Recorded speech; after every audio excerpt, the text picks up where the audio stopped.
Ô, Marco, eu queria fazer uma pergunta para vocês dois, na verdade, deixar aqui no ar essa pergunta. A gente estava falando no comecinho dessa edição aqui na BMC News, eu acho que não sei se você estava ouvindo por conta da sua conexão, mas a gente trouxe aquela informação que o Jair Bolsonaro ali estava pensando, né, numa possibilidade de chamar o ex-presidente Michel Temer ali para o Itamaraty. Eu queria saber a opinião de vocês em relação a isso.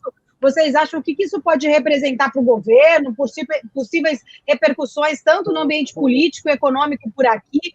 Queria começar com você, Marco. O que você acha dessa notícia? Por enquanto, uma especulação ainda, né? Bom, eu não lembro se todo mundo está assistindo aqui lembra do famoso Joesley Day, né? Foi um dia muito atípico, né? Ou posso dizer até mesmo típico de uma América Latina, típico de um Brasil, mas assim, trouxe uma volatilidade muito grande. E é engraçado que quem estava no mercado, né, naquele dia só estava esperando, aguardando, falando: o presidente vai renunciar, o que ele vai fazer, quem que assume no lugar, né? Quem que vai ser o próximo presidente. Então já estava praticamente dito e certo, né? Então acho que assim, se a gente tem, acho que sem falar pontos bons ou pontos fracos, assim, em termos de crítica, acho que todos os ex-presidentes têm muitos pontos, né, bons, pontos ruins, alguns têm mais bons, outros têm mais ruins, mas se o ex-presidente Temer tem uma capacidade realmente de articular, de conversar, né, não só com o centro, com direita, com esquerda. Se a gente pensar em termos de reformas, né, de impulso para a atividade econômica, realmente decisões que tomaram, que levaram a maior crescimento, maior segurança jurídica, maior criação de empregos, né? Realmente acho que se a gente pegar pelo menos os últimos 4, 5 presidentes, ou desde a redemocratização, talvez quem mais entregou em menos tempo, né, com certeza foi o ex-presidente Temer, né? A gente teve vários pontos, né? E por muito pouco a gente não tinha implementado também a reforma da Previdência no governo dele, né? Então a gente, essa leitura que a gente tem em relação ao governo Temer, né? Não estou falando que ele não seja passivo de críticas ou, enfim, de suspeitas, enfim, de todo esse processo, mas é um processo político, olhando para o lado político. A gente acha que não tem dúvida em relação à capacidade de articulação, que acho que é o que a gente não vê nesse atual governo, né? A gente vê a criação de partido novo, agora muda o partido, agora a gente não sabe mais quem que é o centrão, né? Estão falando agora, a gente tem eleições agora nas casas, que traz uma preocupação muito grande essas eleições, enfim.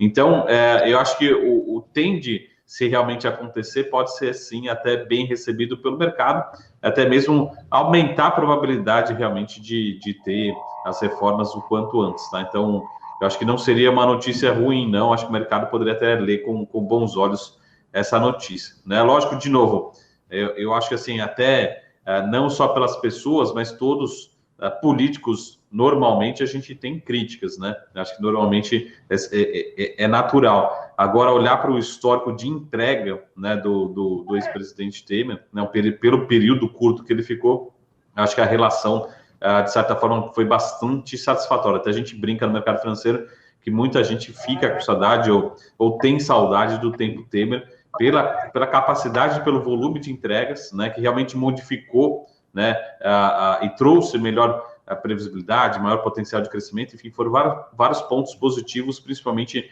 para a economia brasileira, né, num curto espaço de tempo. Então, eu acho que a leitura, de certa forma, a gente não tem ainda, né, a visibilidade, a confirmação dessa informação, mas acho que o mercado receberia com um bom tom se realmente viesse a concretizar essa notícia, né?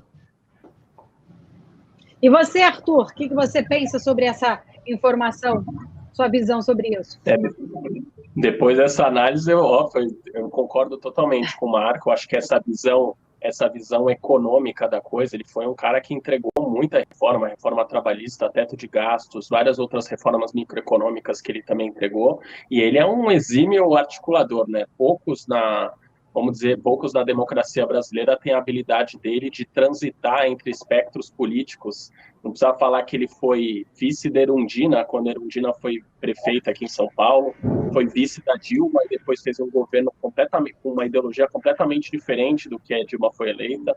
Então ele tem essa habilidade para aproximar pessoas, e aproximar pessoas muito boas, como é o caso do Henrique Meirelles, que foi que foi ministro dele, né, entre outros bons ministros, mas eu acho que só pegar um ponto que o Marco acabou não comentando, mas também é importante, é como a ala ideológica que apoia o presidente Bolsonaro ainda, ela vai reagir, porque, na verdade, o Temer entraria no lugar da Ernesto Araújo, que é o ministro de Relações Exteriores, que é talvez o cara mais ideólogo ali, né, que representa mais ideologia bolsonarista, vamos dizer assim, e é um cargo muito importante. Hoje, se a gente for ver, ele faz totalmente o contrário do que prega a cartilha de relações exteriores, que é o pragmatismo. Ele é extremamente, ele leva ideologia como política do governo, né? Então isso a gente precisa falar.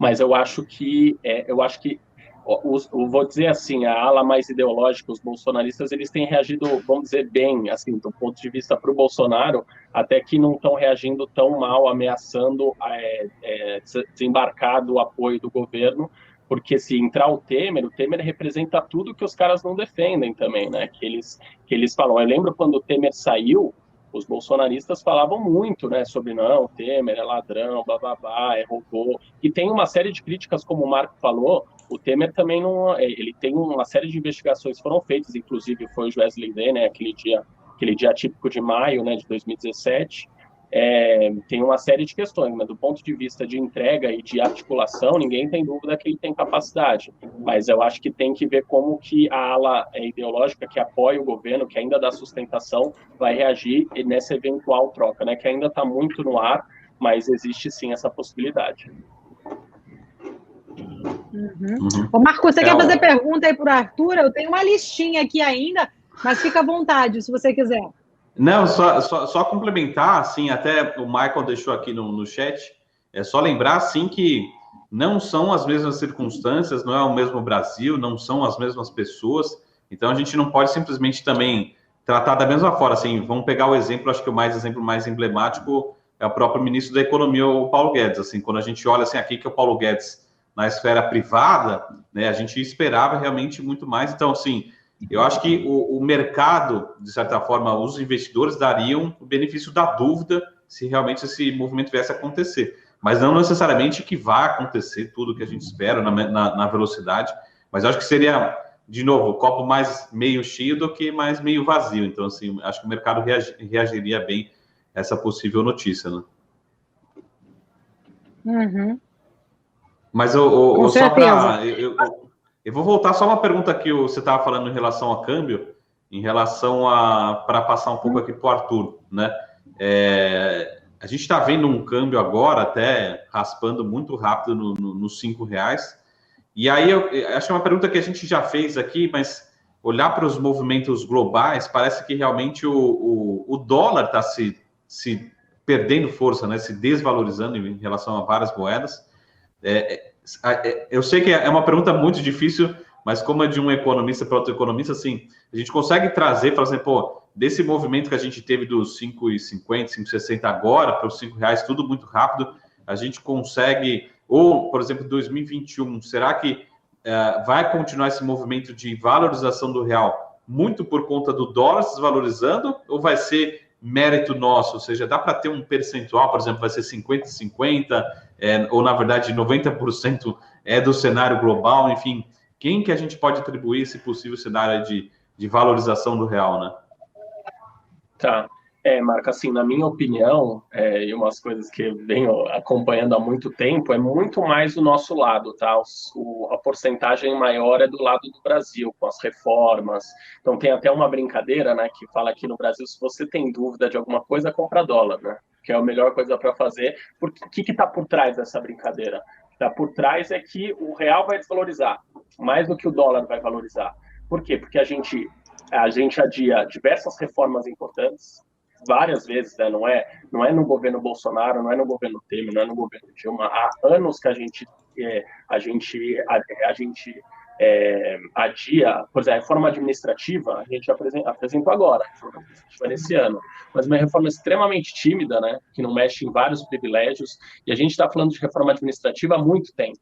Então, se a gente tivesse uma melhor visão e previsão da economia brasileira, eu não tenho dúvida que o real valorizaria. A gente teria um câmbio, porque mesmo esse câmbio atual, quero dizer, há um mês, 2 meses atrás, de 5,60, ninguém acreditou muito que ele ficaria muito tempo, né? Parecia muito mais alto do que o câmbio normal, vamos dizer assim. Então, eu acho que na casa de R$ 5, eu acho que ele está um pouco mais ajustado à realidade brasileira. Tem muita gente que fala, eu vi até umas notícias, algumas análises falando que poderia voltar até para 4,50, né? Não sei se você viu agora já no começo do ano. Eu acho demais, porque os fundamentos da economia, né, a questão da dívida pública, algumas incertezas ali sobre reforma, sobre orçamento, eu acho que ainda não deixam a gente ter um real um pouco mais valorizado. Mas, assim, acho que o ponto principal é que, e voltando à sua pergunta, acho que cabe muito mais a nós mostrar que a nossa economia é forte, pujante, e ter uma moeda um pouco mais valorizada, um pouco mais forte, do que dos Estados Unidos. Os Estados Unidos mudou de governo, agora é Trump e agora vai para o Biden, mas não tem uma sinalização que vai ter uma mudança muito brusca na economia americana, sabe? Não tem, eu acho que assim, muita gente fala, o governo democrata, blá, blá, blá, para lá, mas assim, o Biden não representa uma ala muito ideológica do governo democrata, ele é um pouco mais, tem essas discussões, né, liberal, conservador, nos Estados Unidos, que é um pouco diferente daqui, mas não tem uma mudança muito grande prevista nos Estados Unidos, né? Os Estados Unidos têm dólar, tem economia de 25%, lembra, eu falei da outra vez, 25% da economia mundial é os Estados Unidos sozinho, são os Estados Unidos sozinhos. Então é uma coisa absurda, o que eles gastam com gasto militar, né, com o exército, é tudo que a gente gasta no Brasil, educação, saúde, saneamento, tudo. Eles gastam só com os militares. Então a economia americana, ela é muito mais tomada como dada, quer dizer, as pessoas já sabem o tamanho dela, já sabem mais ou menos o orçamento. Os outros países têm que se provar, né? As outras moedas têm que se provar em relação ao dólar.